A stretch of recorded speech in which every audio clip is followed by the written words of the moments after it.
la criminalité, c'est un cycle. Et tu vois, le nouveau procès va se dérouler sans qu'aucun témoin ne se présente à la barre. L'histoire des criminels racontée par l'unique journaliste d'enquête, Félix Séguin. Salut Félix. Bonjour. Tout le monde est comme au courant là, des problèmes de sécurité, de criminalité, de crime organisé au Mexique. On a l'impression que quand on va dans un tout inclus, on est comme dans un petit aquarium, un petit monde à part, là, protégé de tout ça.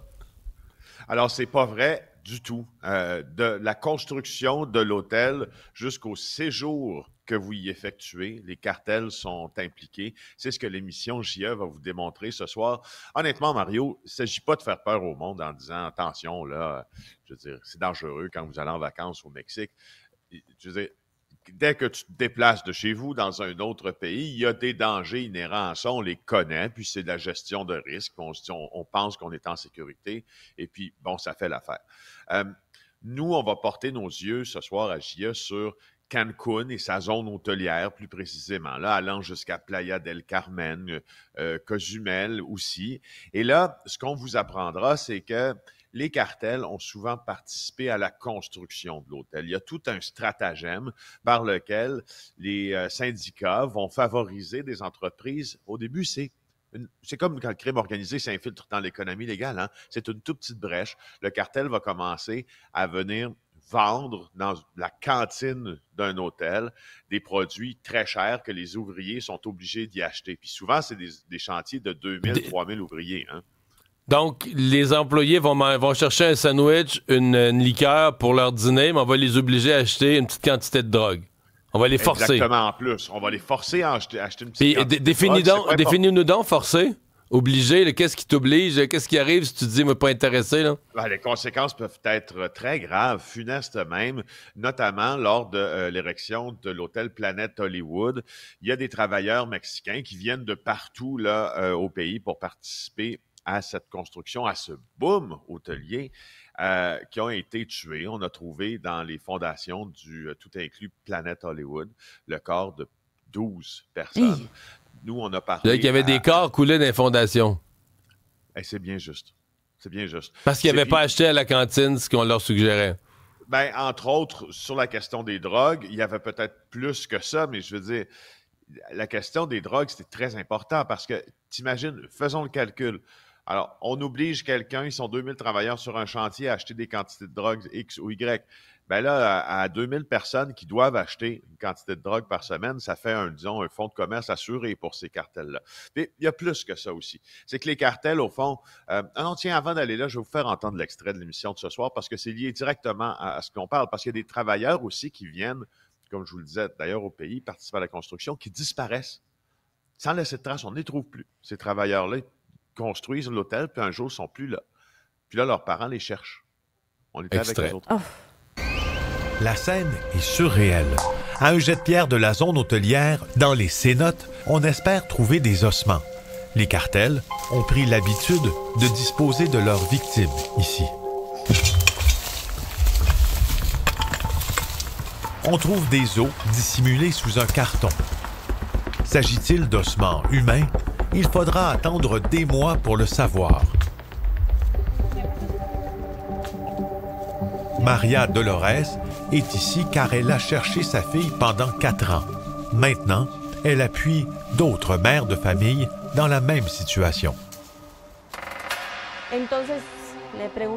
J'ai passé 4 ans et demi à chercher ma fille Francesca dans la jungle, dans les montagnes, dans les cénotés et à distribuer des avis de disparition partout à Cancun.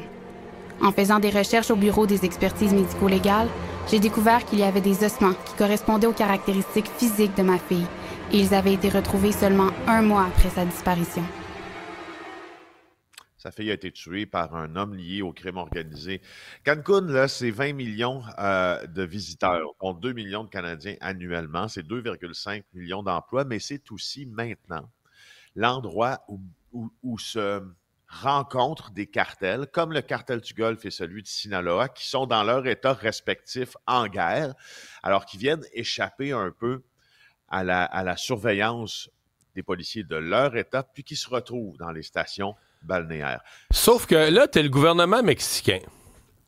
Je veux dire, les revenus du tourisme, Félix, c'est une manne, là, c'est une entrée d'argent extraordinaire dans le pays. C'est la principale industrie. Ouais, il doit y avoir quand même. Puis Mme Sheinbaum, qui a pas l'air d'être une conne, qui a l'air d'être une femme à son affaire, je sais qu'elle dit qu'elle veut peut-être qu'elle est débordée là, de lutter contre la criminalité partout dans le pays, mais est-ce que c'est pas une priorité de dire, ben là, notre zone touristique, il faut qu'on fasse le ménage là-dedans, il faut que les gens qui viennent quand même de pays stables comme le Canada, les États-Unis, viennent en vacances en se sentant en sécurité, ou même qui viennent d'Europe, à Cancun.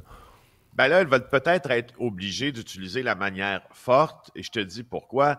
Parce que ce que je décris là, Mario, c'est presque invisible à l'œil nu pour les touristes. C'est tout un... une vie parallèle, un monde parallèle. Une vie parallèle. On a parlé à des gens des cartels là-bas qui participent à ce stratagème-là. Il faut le fouiller pour le trouver. Tu vois, puis c'est souvent ça dans les endroits touristiques.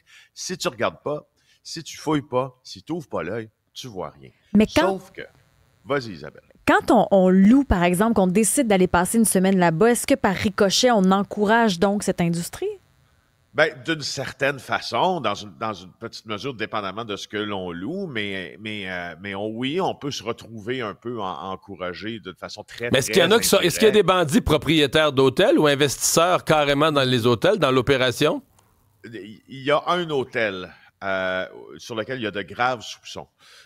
Sur la Costa Mujeres d'appartenir à des gens qui sont liés au cartel puis qui ont du capital dans l'hôtel, ils ont de l'argent dans l'hôtel. Mais pour répondre à ta question, Mario, qui est bien pertinente, au Mexique, là, c'est pourquoi je dis que peut-être qu'on va devoir utiliser la manière forte. Vous allez voir ce soir, il y a des Québécois qui revenaient du Rio Palace à Costa Mujeres, justement, et ils nous ont envoyé des photos de ce qui s'est passé quand ils étaient là. Ils étaient sur le bord de la piscine. Il y a quelqu'un qui est entré, bang, bang, bang, bang. Il y a un homme qui s'est fait tirer sur le bord de la piscine, un membre des Los Pelones, qui est un gang aligné sur le cartel du Golfe, qui tentait de contrôler la vente de drogue à l'intérieur de l'établissement. Quand les gens commencent à se faire tirer dans l'enceinte de l'hôtel... C'est sûr que ça met un certain froid, ça met un certain froid dans la petite danse autour de la piscine, là, puis le pina colada. Ça te change un Zumba, comme on dit, assez vite.